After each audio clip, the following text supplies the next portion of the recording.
So today is the 18th of November 2020, Wednesday. We come together to study Dhamma and grow in wisdom.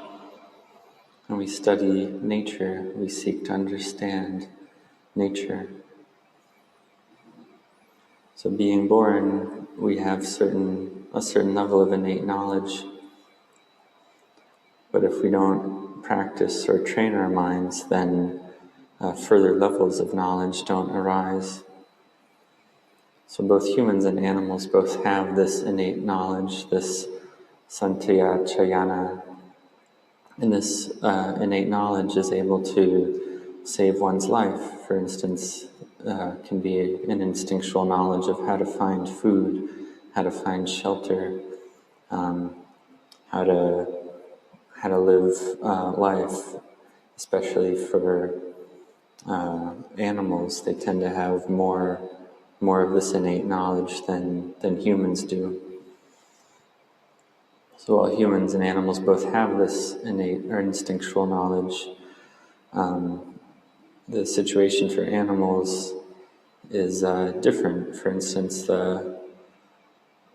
even the senses of the animals can be more acute or sharp than a human, like the very sharp eyes of a bird of prey, or the very sensitive ears of various animals, or the very refined and developed sense of smell of a dog, for instance, that's able to smell many different smells.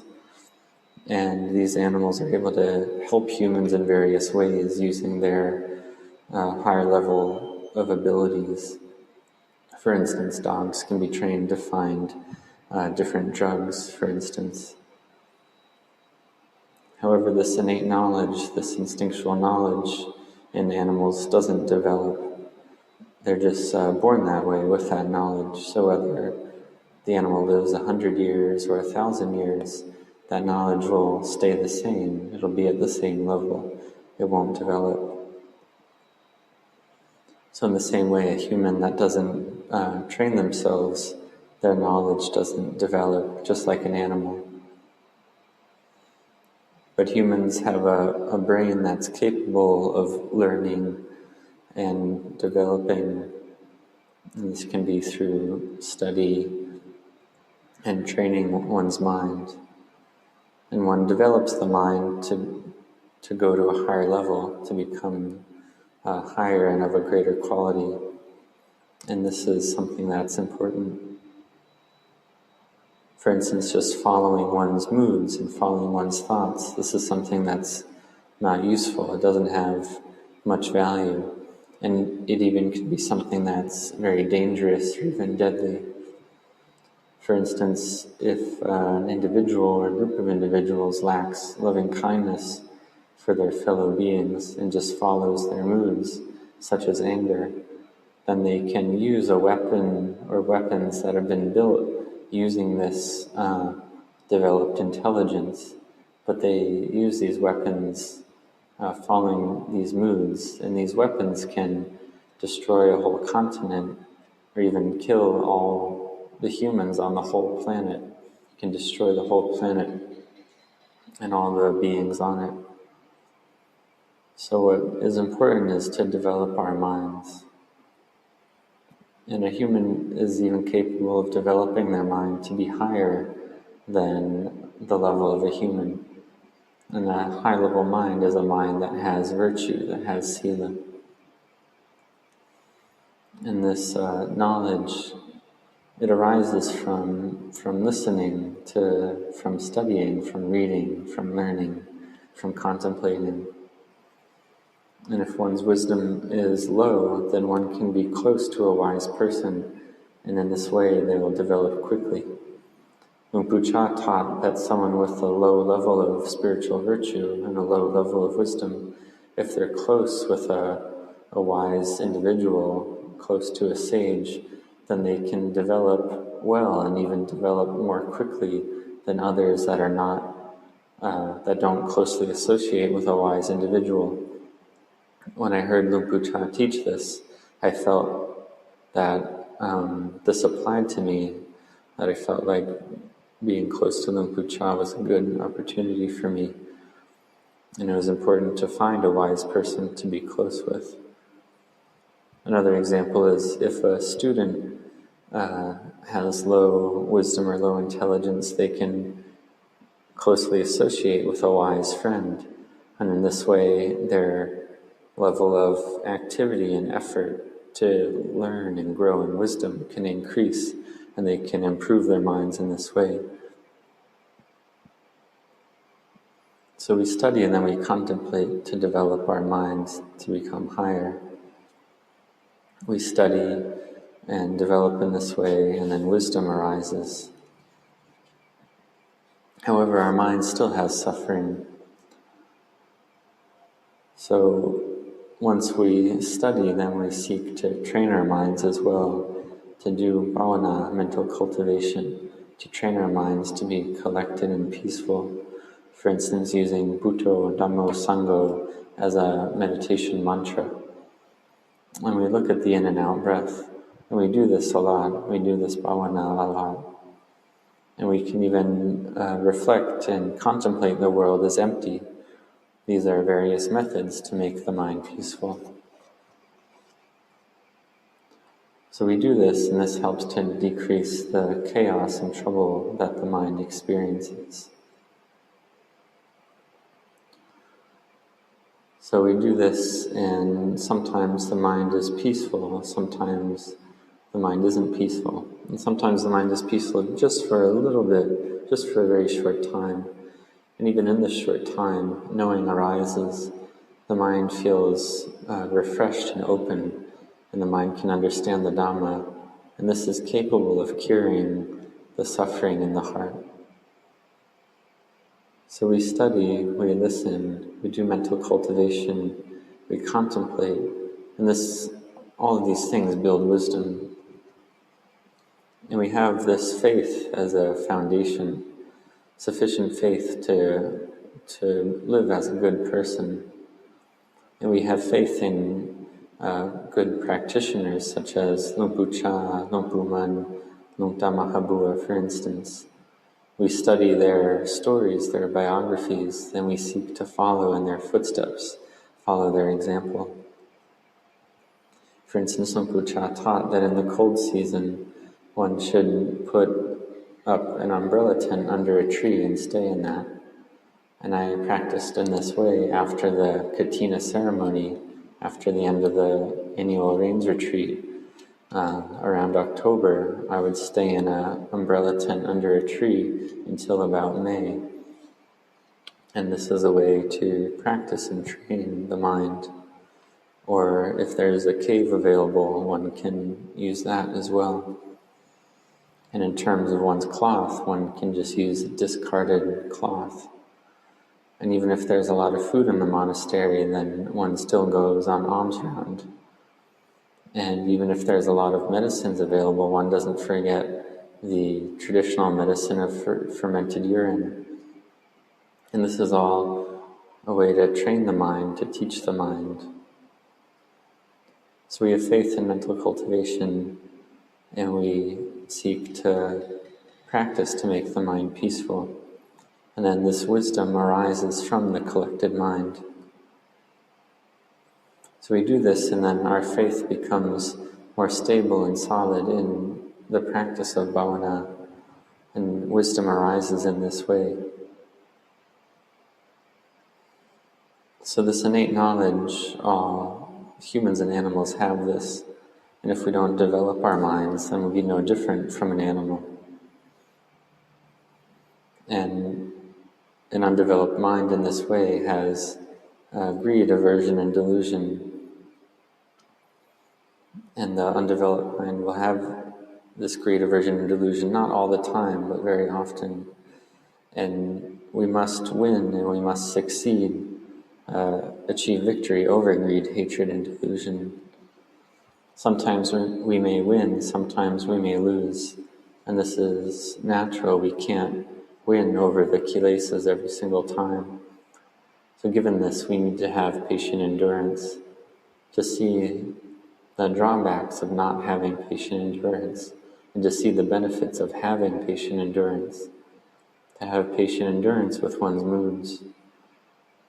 And for all Dhamma practitioners, we all need this patient endurance. For instance, patiently enduring fear. If there's a high level of fear, one needs to patiently endure. And one can look at the example of animals who experience a high level of fear frequently as well. And one can look at the fear of ghosts as an example. And one sees that this fear, it's actually not arising based on an external ghost in one's environment, but it's actually the ghost in one's own heart that's coming from mental proliferation.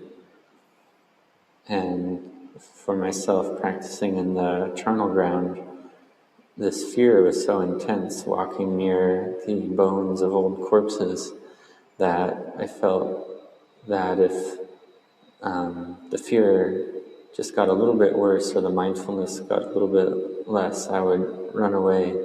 And the mind at this point was like that of a crazy person. But there was sufficient mindfulness to know that I couldn't take anymore.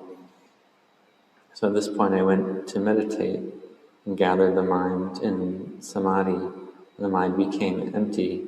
The body became light and at ease. And I was able to see all things as empty. After the mind collected and became bright in this way, I went to walk meditation where I had just previously felt this incredible fear. And I saw that really there was nothing there. There were just bones. Really nothing there at all. It was just nature, just Dhamma. So this wisdom can arise, this insight and knowledge can arise, and we see clearly. If one just only has this innate instinctual knowledge and doesn't develop, then then one is not able to see clearly in this way. And this opportunity to develop our minds is something that's very, very rare and hard to get. So may you have effort in this Dhamma practice, in this bhavana. Have patient endurance first, and make continuous effort in your practice.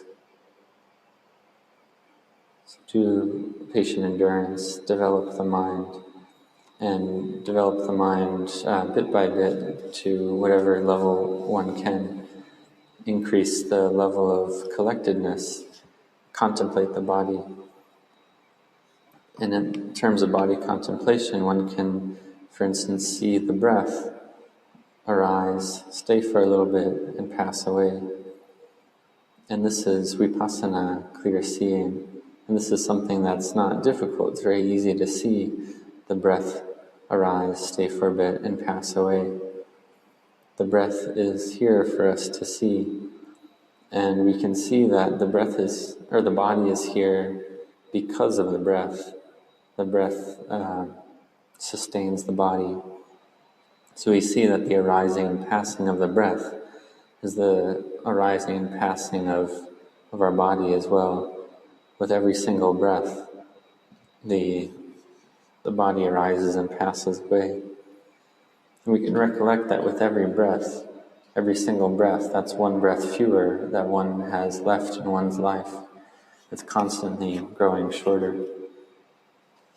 And one thing we can be sure of is that one day the breath will end.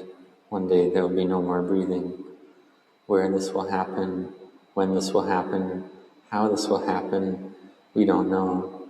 Whether it will happen in the air, on water, or on the ground, we don't know how the breath will end, but we do know that it will end.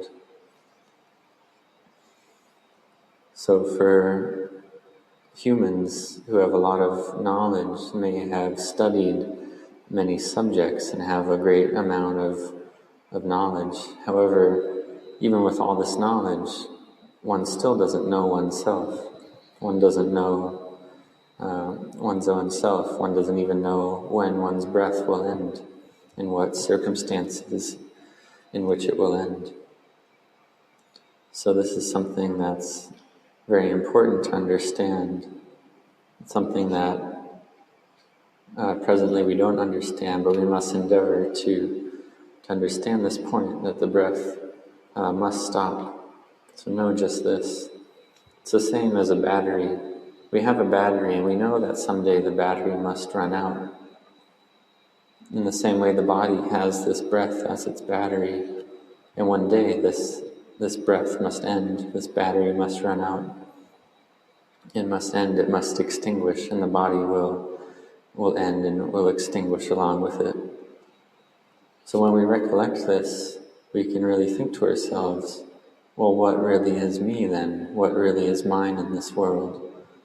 This is a point really worth thinking about. What is truly ours? What is truly mine? What can I truly call mine? Given that this body is temporary and must end one day. So we can take, for instance, the example of we have a place, a location where everything is all set up for us. We can go there and there's no old age, there's no sickness, there's no death, there's no separation from loved ones.